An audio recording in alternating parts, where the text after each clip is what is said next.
Bugungi kuzatuv Mera'ni yillik grafikda qarasalaring, juda ham katta sell-offdan keyin 628 da break qilolmagan. 16-kuni ham 648 dan pastga tushgan katta devor turibdi shu yerda. Shu sababli bugunda 1 minutlik 5 minutlik grafikda qarasalaring, bugun 628.45 da oxiri break qildi. Qarasalaring tepada turibdi. Shu sababli bugungi kuzatuv Mera bo'ladi. R value ham kuchli, value ham juda high. Shu sababli break.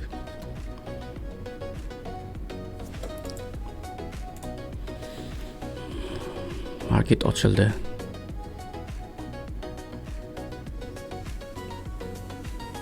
Mera juda yaxshi ko'rinyapti. VWAP tepasida. R value ham 23 juda ham katta.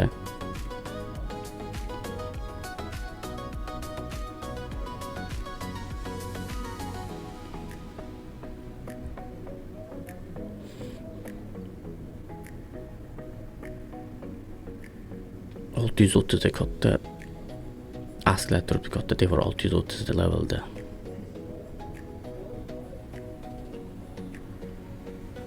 Let's see.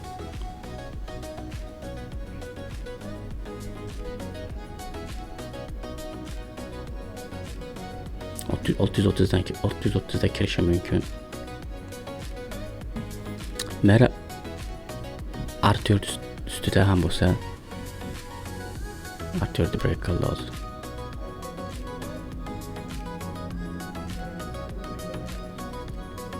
Kuchli basali, baylar stepni qilgan katta baylar.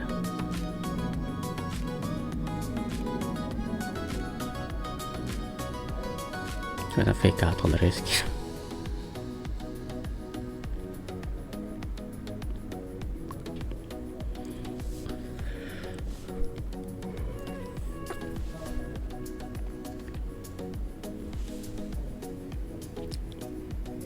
R6 634-30'da. Hani bu sefer break qiladi 630.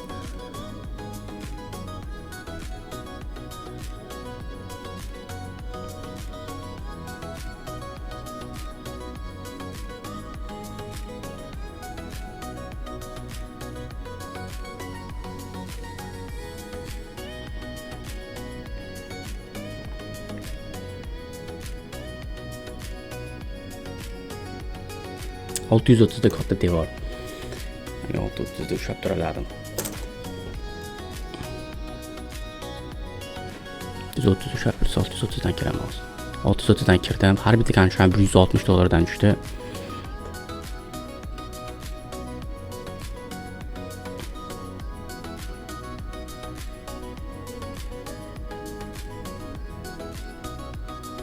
Nice push. Yine push verdi ona. Lekin clean, katta naqalar yo'q, asklar. Sotishda hojati yo'q. Oh, that's nice. That's juda ham zo'r. Shu yaxshigina push qildi.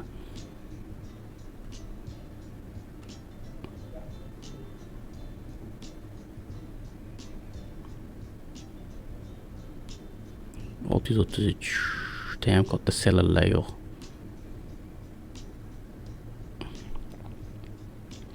R6 634dan chiqishi mumkin.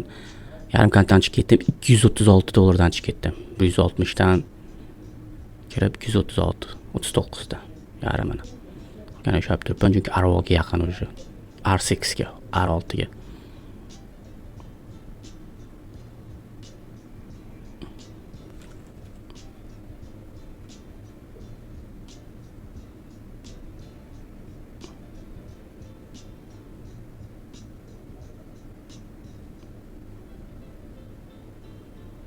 $650 oldu.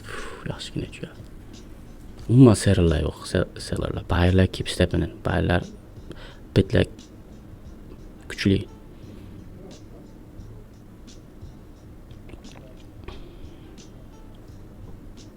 Tesla tushyapti, AMD ham.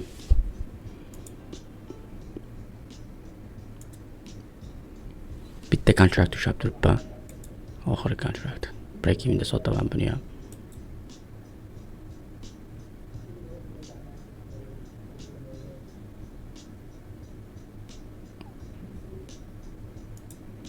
Bo'ldi, sotdim.